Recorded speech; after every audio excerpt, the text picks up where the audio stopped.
श्री राधे राधे। आपका स्वागत है मेरे इस YouTube चैनल डिवाइन हिंदी कहानियों में। आज मैं आपको श्री सत्यनारायण व्रत कथा का 5वां अध्याय सुनाऊंगी। अगर आपको मेरा ये अध्याय पसंद आता है तो कमेंट बॉक्स में कमेंट जरूर करें। सूत जी बोले, हे ऋषियों, मैं एक और कथा सुनाता हूँ, उसे भी ध्यान पूर्वक सुनो। प्रजापालन में लिंग तुंगध्वज नामक एक राजा था। उसने भी भगवान का प्रसाद त्याग कर बहुत ही दुख का सामना किया। एक दिन वन में जाकर वन पशुओं को मारकर वह बड़ के पेड़ के नीचे आया। वहाँ उसने ग्वालों की भक्ति भाव से अपने बंधुओं सहित सत्यनारायण भगवान का पूजन करते देखा। अभिमान वश राजा ने उन्हें देखकर भी पूजा स्थान में नहीं गया और न ही उनसे भगवान को नमस्कार किया। ग्वालों ने राजा को प्रसाद दिया, लेकिन उसने वह प्रसाद नहीं खाया और प्रसाद को वहीं छोड़कर वह अपने नगर को चला गया। जब वह नगर में पहुंचा तो उसने वहां सब कुछ तहस नहस हुआ पाया, तो वह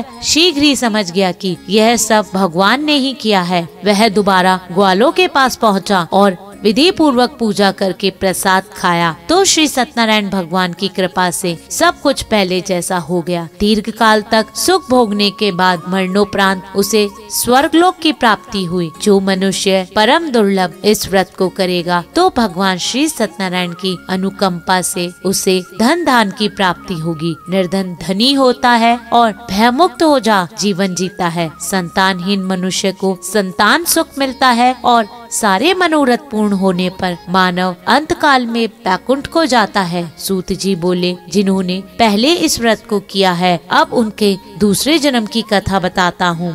वृद्ध शांतन ब्राह्मण ने सुदामा का जन्म लेकर मोक्ष की प्राप्ति की। लकड़हारे ने अगले जन्म में निषाद बनकर मोक्ष प्राप्त किया। उल्का मुख नामक का राजा दशरथ होकर बैकुंठ को गए। साधु नाम के वैश्य ने मोरध्वज बनकर अपने पुत्र को आरे से चीरकर मोक्ष पाया। महाराज तुंगध्वज ने स्वयंभू होकर भगवान में भक्ति विमुक्त होकर कर्म कर मोक्ष पाया। इति श्री सत्यनारायण कथा व्रत का 5वां अध्याय संपूर्ण। धन्यवाद। अगर आपको मेरा ये YouTube चैनल पसंद आता है तो मेरे इस चैनल को लाइक, सब्सक्राइब तथा शेयर करना ना भूले। श्री राधे राधे।